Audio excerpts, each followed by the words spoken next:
دیوار خطای کوه پامیر نبود.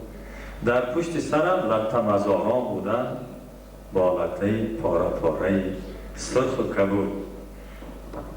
او توای خیلی همکسبای ما گفتن توای هنرمند هنری بود. او برای که صحنه پشت ندارد طاق پیش دارد، از پشت ما یکم کس اجرا کرده نمیتواند. صاحب تبریز گفته است که دم جانبخش به هر تیره درونی ندهند، این نسیمی است که از گلشن دل میخیزد. خدای تعالی برای اکای قیامالدین همون دم جانبخش داده است.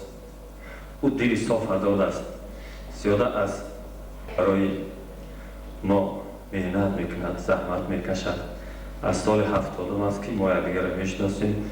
یک جای در دانشکده هنرهای زیبا استاد میرزا زاده خواندیم و همین یک عمری دوستی ما تا امروز دوام دارد.